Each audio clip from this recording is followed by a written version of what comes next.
Okay, that is the current term for the practice that's legalized in Oregon and Washington, where the terminally ill patient and his or her doctor discuss and determine that the patient's desire to choose the timing and the method up to a point of his or her own death. What we see is that there had been survey data done, and they talked to family members, close family members, and sometimes the patient themselves.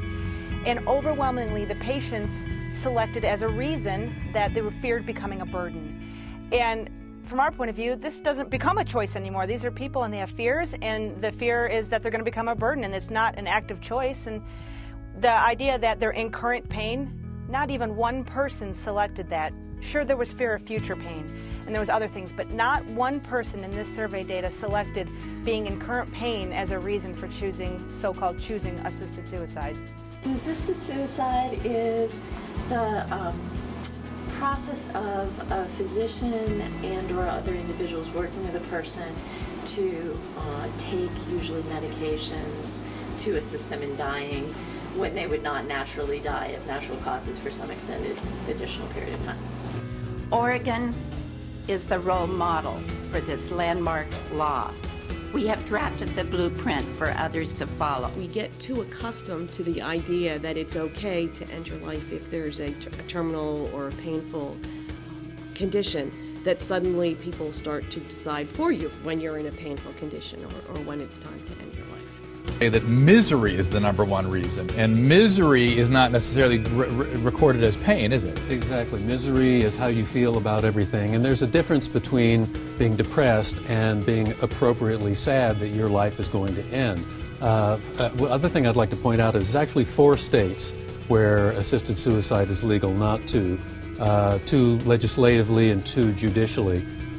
But it's 4 states, and there's lots of data which show that people who are in pain, especially in Oregon and Washington, where it's been around longer, are choosing this.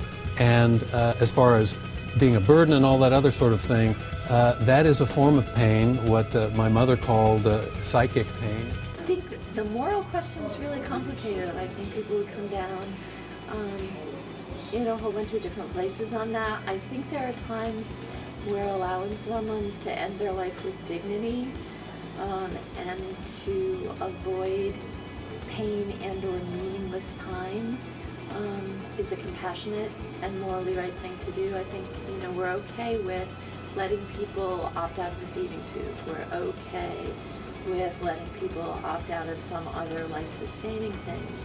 And in some ways, though, somebody could still be sick and dying for a really long time, be a burden to their families, and people do think about that when they're really ill. They think about the fact that it could just be a burden for other people, and they don't want to end that way. So you need to have that, a psychiatrist and a medical doctor be able to confirm that what you really have is terminal, and that pain is going to get increasingly worse and worse, and that there's nothing that anyone can do to help you. We need to think about early and start to plan for in case that happens. In a culture of medical miracles and scientific expansion, we must not lose sight of the need to accept death as a realistic part of the life cycle. Having the choice gives me comfort. It's just knowing that there's an option, knowing that there's a choice. This has also taken the fear out of dying for me. Knowing that we have this landmark law and having done all of my end-of-life things, which I found very satisfying, I can concentrate on living with cancer and enjoying life to the fullest.